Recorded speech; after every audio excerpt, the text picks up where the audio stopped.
You don't have a microphone. Can I have a mic? Can I have a mic?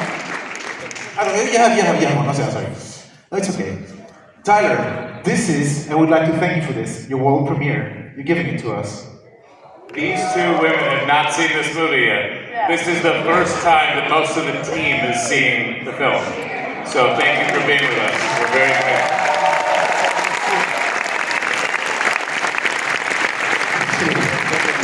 My best friend in your room, I told him this with Corporate Retreat, same thing, director didn't show the film, and he didn't believe me. Is that true? You haven't seen the film? I haven't seen the film, which explains how much faith we have in Tyler and Anthony and the entire crew, Antonio, and the entire crew, because to promote a film and you've never seen it, just to say. Yeah. Well, so I guess if we don't see you in the VIP bar afterwards, we know what you thought of.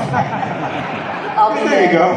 We'll be there. Actually, Tyler, you have more people from your crew with you tonight. Yes, we had a wonderful turnout for our world premiere. I'd like to ask a few more people out onto the stage, starting with our director of photography, Antonio Cisneros. Call it out for Tony. As well as our editor, Stephen Boyer. Our executive producer, Jamie Meyer. And our head of BIFFF, Peter. Please come up. We also have Lily's mom, Abuela, in the audience with us.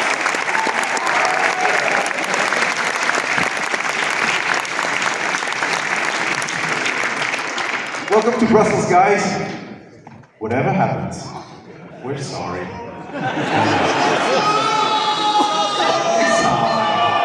Ouais, 2 secondes, attention, 2 secondes après. Okay, I have a couple of questions for you before we start. You shot, actually, a short film. And this is rare enough to say. Adrienne, you were already in the short, in Tyler's short. So can you explain how that came about? Yeah, I mean, you got it. Well, I got a call from Tyler's producing partner, who was a very close friend of my son, Cody Carpenter, whose music you're going to hear tonight, because Cody scored the film.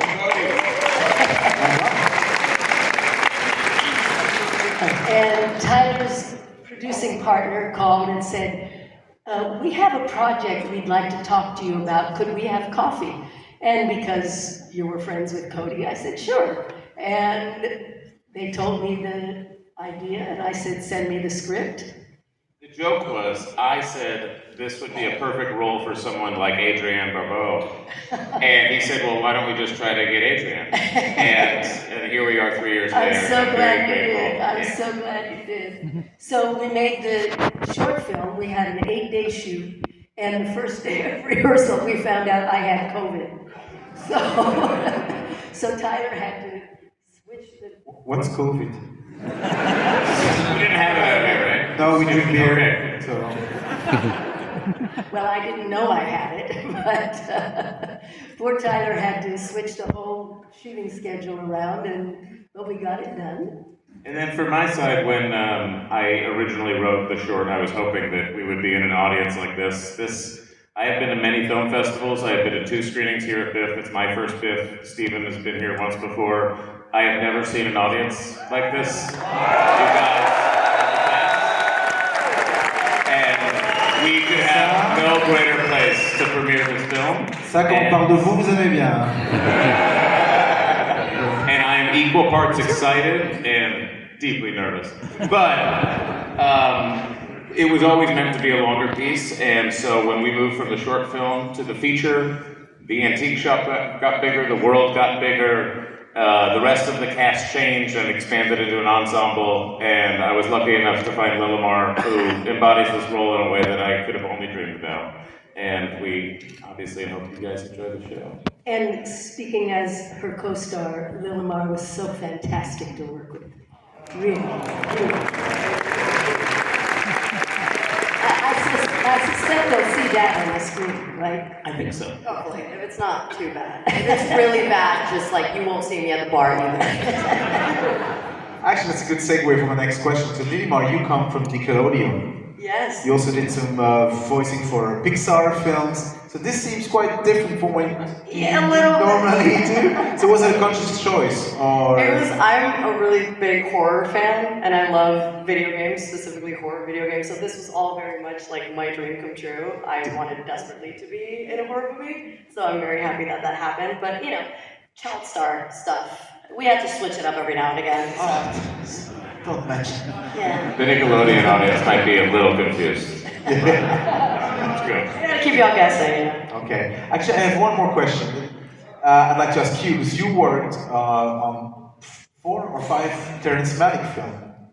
Yes. So I was wondering whether it was any influence on you or the way he worked. What did you pick? What did you take from him? From working? Yeah, our executive producer Jamie Meyer and I met working for Terrence Malick for a number of years, and what you guys are about to see couldn't be further away from those films.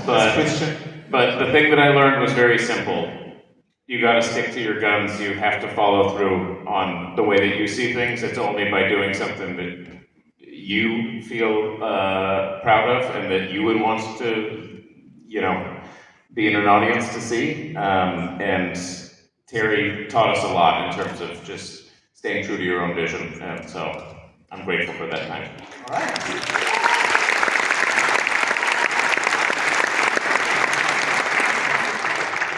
All right. I think that's okay for before the film. We'll see you at the Q&A after the